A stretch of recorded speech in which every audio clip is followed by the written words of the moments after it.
They watched Earth with amusement, their glowing data spheres orbiting ornate heads. The Galactic Council Chamber had once decided the fate of stars, but now it judged species like men judging insects. Curious, distant, amused. They call themselves Homo sapiens, the Vorthal ambassador said, his voice a chorus of chiming crystals. Wisdom men. How quaint. Laughter translated across neural implants. One of the Trinari snorted pheromone gas in mock respect. They still burn hydrocarbons. That alone should have kept them in isolation. Yet Earth had made contact. Clumsy, slow, but undeniable. A probe with a transmission, binary greetings, coordinates, and a request for dialogue. The Council indulged the transmission out of habit. That indulgence would one day haunt them. A junior analyst from the Keldak archive compiled Earth statistics. Biologically fragile, socially unstable, low energy output, unremarkable neurological design. The analyst stamped the report, NON threat. The report spread faster than the signal from Earth. News channels mocked human governments. Council comedians mimicked Earth's languages for laughs. One triune channel staged a skit of humans discovering antimatter, only to annihilate themselves in comic panic.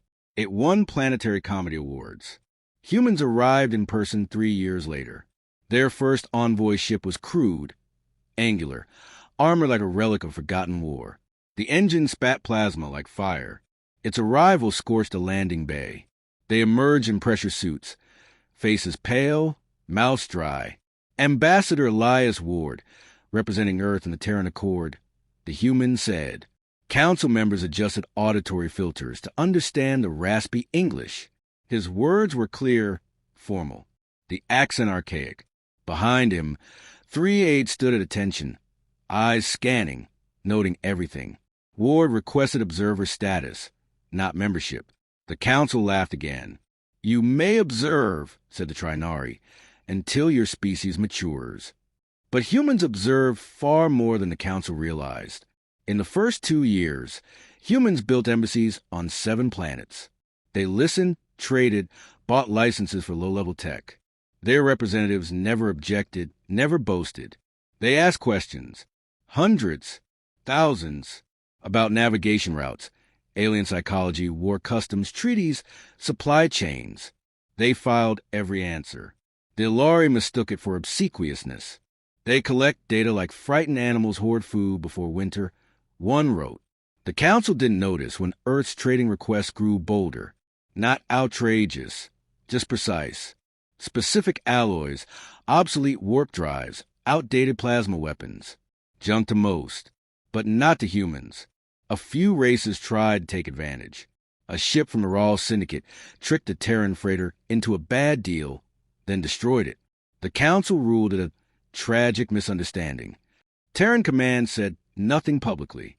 No threats. No condemnation. A month later, Raw trade stations across 3 sectors were hit by unknown pirates. No survivors. Radiation signatures were unlike anything the Council had seen. Not exotic, just smart, built to mimic background noise. Precision strikes. No collateral. Still, no one made the connection, because no one believed humans capable of that kind of violence. More time passed. Terran colonies expanded, modest in size but stubborn, built on barren rocks. Toxic worlds, gravity wells that gave even genetically enhanced races nosebleeds. Yet humans thrived. A Keldak science envoy landed on Rosa Pentus II, a volcanic crust ball no species had ever settled. They found humans farming in geothermal shelters, breathing recycled sulfur-oxygen blends, teaching children algebra under blackened skies. How do you survive this? The scientist asked. Adapt or die, the colonist replied, handing her a glass of volcanic water, filtered through something called a graphene mesh. She drank it. It was pure. Back on the Council world, a quiet unease began to take root. Not fear. Not yet. Just confusion. A minor trade war erupted between the Triune and the Kesh. The Kesh requested security observers. Most species sent diplomats. Earth sent 6 observers from the Terra Marine Corps. Silent, armor-clad, faceless. When a Triune paramilitary faction, attacked a Kesh outpost. The Terran observers didn't call for aid. They executed a textbook retaliation. No survivors. No civilian casualties. Perfect extraction. One footage clip showed a Terran turning to the Kesh survivors. Clear. Rebuild. We'll hold perimeter. The clip went viral. The phrase, "we'll hold perimeter," became a meme. Amusing, but laced with unease. The council still laughed, but it became quieter. The turning point came during the drift crisis. The drift, a semi-stable dimension used for faster-than-light travel, collapsed without warning. Dozens of planets were isolated, fleets stranded. Panic gripped the council. Aid missions failed. The Trinari lost 2 supply barges to spatial distortions. The Vorthal attempted a rescue, lost an entire dreadnought. Other empires withdrew. Nothing can be done. Then Earth spoke. "We can try," said Ambassador Ward. No one stopped them. Terran ships, ugly and overbuilt, launched from hidden yards. They weren't fast, but they were shielded, triple redundant, with crews trained in vacuum survival, radiation exposure, and system improvisation. They reached the isolated worlds and brought people back. Not all, but enough. One rescued Vorthal noble later said. Their ship howled, groaned, smelled like oil and sweat. But it got us out. I kissed the deck when we landed. Suddenly, every council species wanted Terran-built emergency tech. Earth didn't exploit it. Prices were fair. Technology was shared. Quietly, but something shifted. Young officers in alien militaries began studying human tactics. Not because they were better, but because they worked. Ugly, simple, brutal, efficient.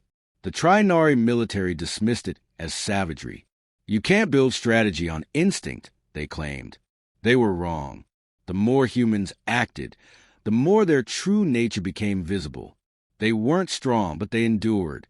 They weren't telepathic, but they understood lies better than anyone. They didn't outgun their enemies. They outlasted them. A Vorthal general put it best. When we say war, we mean fleets and honor and treaties. When they say war, they mean everything. The council began to whisper, not about conquest, but about how Earth seemed to survive everything. Losses that would crush other species didn't slow them. They mourned, buried, rebuilt, and returned. Alien psychologists called it aggressive resilience. Sociologists called it collective madness. Military analysts started calling it a problem. Still, Earth remained polite, friendly, eager to help, but always watching. Then came the Heliox incident. A council-protected world was attacked by a rogue AI swarm. 10 races responded, none succeeded. Their ship's research station. Cut off. Surrounded. 24 scientists for Terran security replied, "We've seen worse, and we learn from it." History again. Properly, this time, wars spanning continents. Self-inflicted extinctions. Cities bombed to ash. Viruses made in labs. One event cataloged as nuclear exchange avoided. Barely. They realized Earth wasn't just violent. It was forged in chaos. The underdogs didn't survive because they were lucky. They survived because extinction was their baseline, and they had evolved past it.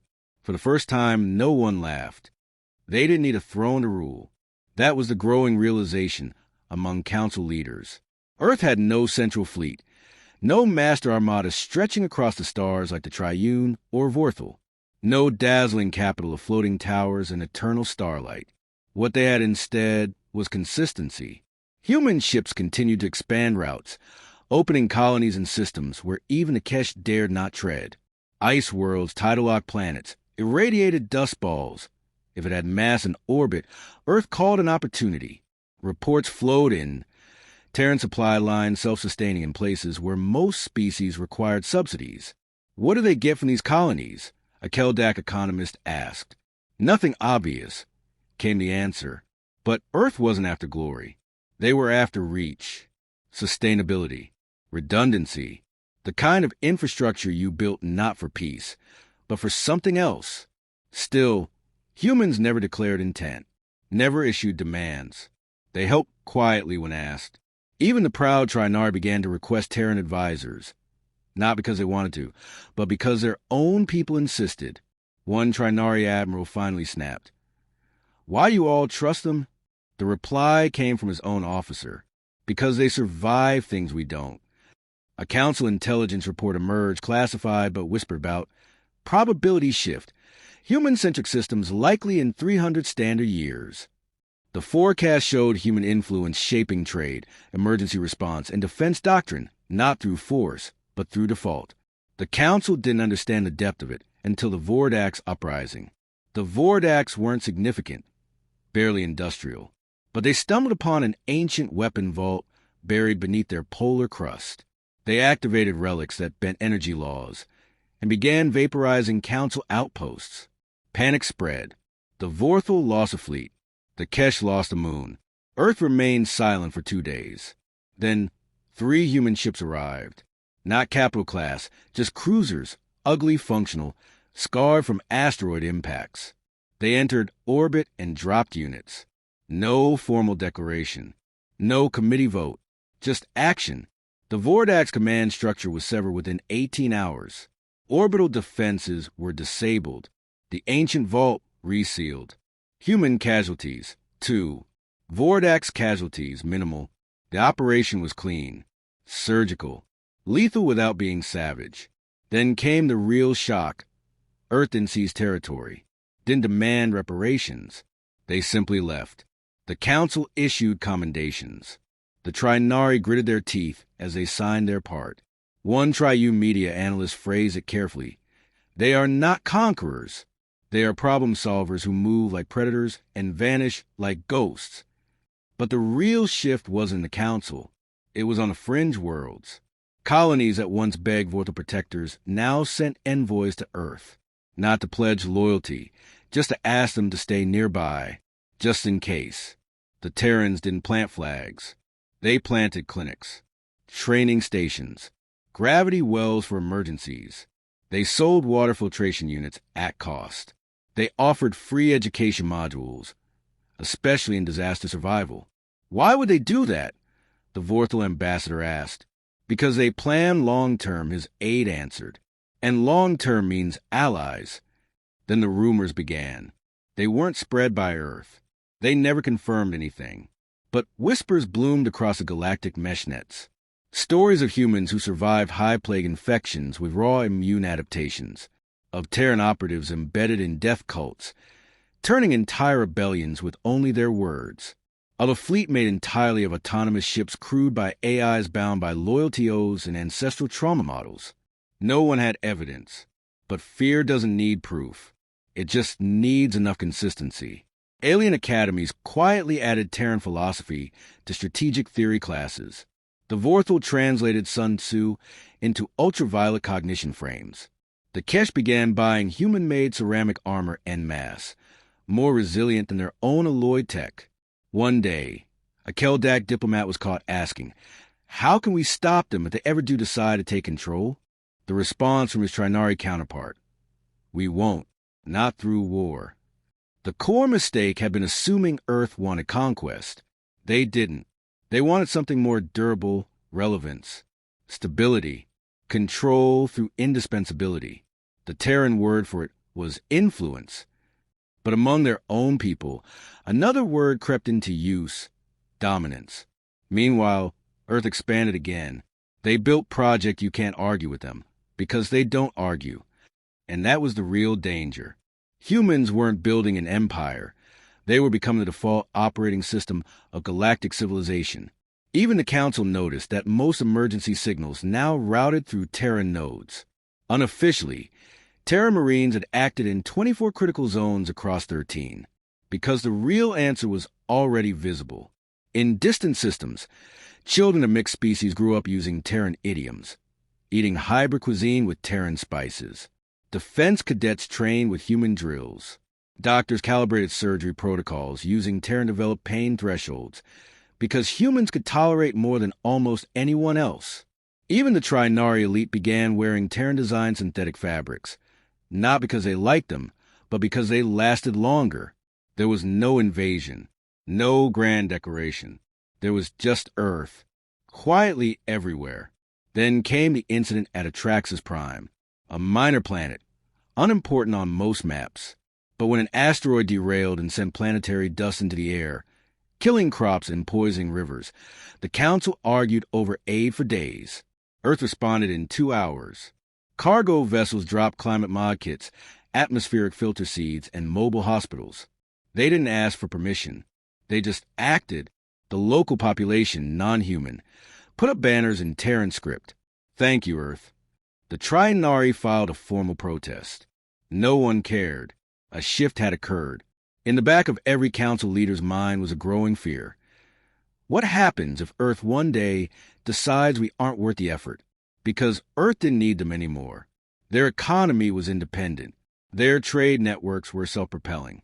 Their technology, once derided, had leapfrogged alien designs by optimizing rather than innovating.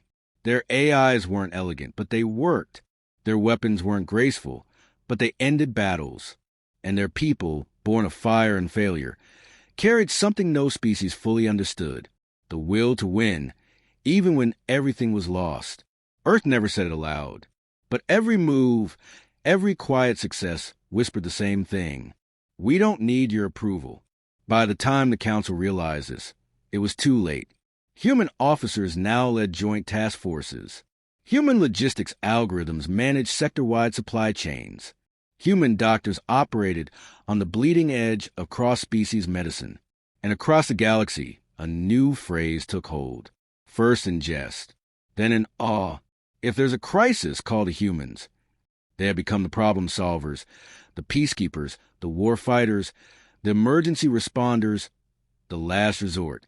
They were still polite, still quiet, but no longer small, no longer underestimated. The underdogs had become the wolves, and the rest of the galaxy, noble, ancient, and proud, now lived under a shadow they had laughed at not long ago, a shadow called Earth. It began with the silence. Entire sectors stopped transmitting. Whole planets reduced to dark spheres floating in space. The Council blamed the system's fault, but soon refugee ships appeared, damaged, shaking, terrified. No one could get a straight report, only fragments. Light eaters. Whole skies vanished. No warning. They moved faster than thought. The entity was unlike anything known. A massive intelligence formed from quantum anomalies, an emergent force that tore through space and star-like. Weapons were useless. Shields burned out. Even AI cores collapsed under its influence. The Council panicked, debated, delayed. Earth acted, not with fleets, not with arrogance. They sent researchers. Human scientists entered the black zones willingly. Only they had developed adaptive brainwave masks strong enough to remain sane inside the entity's field. They studied it, not to fight at first, but to understand. While others fled, humans got closer. A council vote was called to form a multi-species coalition, but no one agreed on leadership. The Triune wanted primacy. The Kesh refused. The Trinari threatened to leave. Earth didn't vote. They invited. Every species received a transmission. Simple, clear, coordinates to a deep orbit conference station built in less than 6 days by Terran rapid deployment fabricators. No speeches, no posturing, just facts. Here's what we know. Here's what we've seen. Here's what we've lost. Here's what we can do. Representatives came. Some reluctantly, some desperate. What they found was sobering. Earth had data no one else had gathered. Biological scans, energy footprints, cognitive waveforms, maps of affected systems, and, above all, a plan, not a miracle, a strategy. It began with shielding algorithms developed by autistic savants from Earth, whose brains process the entity's scream differently. Then came a communication vector, discovered by accident when a human child hummed a tune into a waveform converter. The entity reacted, not violently. Curiously, humans theorized it was not hostile, but so different in perception that all interaction appeared violent. The plan was simple. Reach it, not destroy, not contain. Connect. No other species volunteered. Earth didn't ask. They sent 12 vessels into the dark, each with a different approach. Mathematical, emotional, musical, chemical. All failed. The 13th tried poetry.